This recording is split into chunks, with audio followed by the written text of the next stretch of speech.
আজকের Monday night রয়ের এপিসোডে রোমান রেঞ্জের ম্যাচ অফিসিয়ালি কনফার্ম করা হলো ক্রাউন জুয়েল 2025-এর জন্য।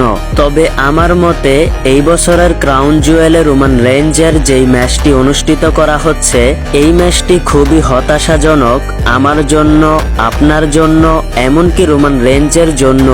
মানডে নাইট রয়ের এপিসোডের শুরুতেই রোমান রেঞ্জের সেগমেন্টে কি হলো চলুন বিস্তারিত জেনে নেওয়া যাক। এই চ্যানেলে নিয়মিত রেসলিং সম্পর্কে ভিডিও পেতে অবশ্যই চ্যানেলটিকে সাবস্ক্রাইব করে রাখবেন। বিশেষ করে আজকের মানডে নাইট রয়ের এপিসোডের শুরুতেই রোমান রেঞ্জ WWE এর রিং এর মধ্যে এসে সকল দর্শকদেরকে অ্যাকনলেজ করতে বলেন। এরপর পল হেইম্যান ব্রন বেকারকে নিয়ে এসে প্রোমো কাট করেন এবং রোমান রেঞ্জকে অপমান করা শুরু করেন। পল হেইম্যান রোমান রেঞ্জকে বলতে থাকেন, দেখো রোমান রেঞ্জ, আমি তোমার সঙ্গে 4 বছর ছিলাম।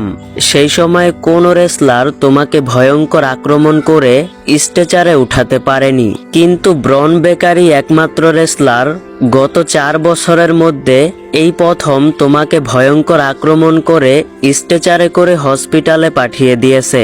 এই সমস্ত কথা বলে পল হেইম্যান রোমান রেঞ্জকে অনেক অপমান করেন। এক পর্যায়ে রোমান রেঞ্জকে চ্যালেঞ্জ করলে রোমান রেঞ্জ তিনিও সেই চ্যালেঞ্জটি অ্যাকসেপ্ট করেছেন। এরপরই ক্রাউন জুয়েল 2025-এর জন্য রোমান রেঞ্জ এবং বনসন রিডের মধ্যে একটি সিঙ্গেল ম্যাচ অফিসিয়ালি কনফার্ম করা হয়েছে। শুধু তাই নয়, এরপর রোমান রেঞ্জ এবং বনসন রিডের মধ্যে ভয়াবহ আক্রমণ দেখা গিয়েছিল। রিংয়ের মধ্যে দুইজন রেসলারই একে অপরকে আক্রমণ করে রিংয়ের বাইরে যাওয়ার পর রোমান রেঞ্জ বনসন রিডকে দুইটা সুপারম্যান পাঞ্চ মেরেছিলেন।